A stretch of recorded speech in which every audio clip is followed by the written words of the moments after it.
নমস্কার, শুভ সন্ধ্যা বন্ধুরা। আমরা এখন যাচ্ছি কুবের মেলায়। এই কুবের মেলাটা হচ্ছে আমাদের গ্রামে খুব প্রচলিত মেলা। আমরা মা ঠাকুমাদের কাছে গল্প শুনেছি, বহু বছর আগে এই গ্রামের এক ব্যক্তি স্বপ্নাদেশ পায় কুবের দেবতার। এই কুবের দেবতার স্বপ্নাদেশে কুবের মেলাটা শুরু হয়। এই কুবেরের মেলা যে গ্রামে হয় সেই গ্রামটার নাম হচ্ছে বাগদহ। কল্যাণপুর স্টেশনে নেমে 15 মিনিট গেলে বাগদহ গ্রাম, অথবা দক্ষিণ দুর্গাপুর স্টেশনে নেমে 15 মিনিট গেলেও বাগদহ গ্রাম। গ্রামটা খুব সুন্দর।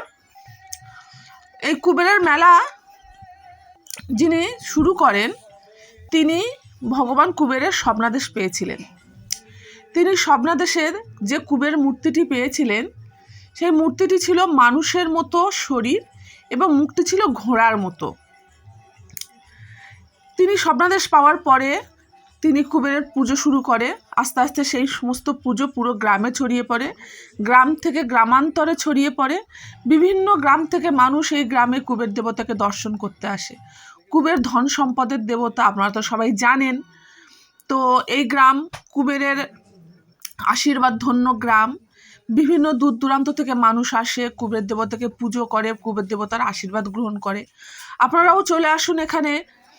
এই মেলাটি শুরু হয় সম্ভবত 21শে জানুয়ারি থেকে 26শে জানুয়ারি পর্যন্ত।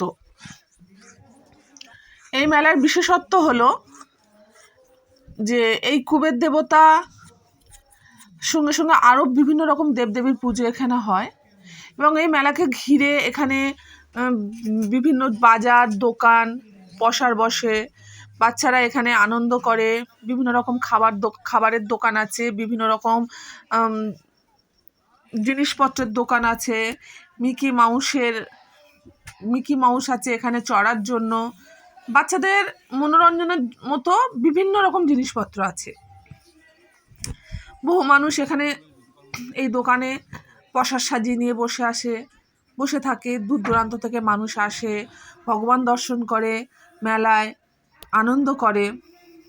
আপনারা সবাই চলে আসুন আমাদের কুবের মেলায়।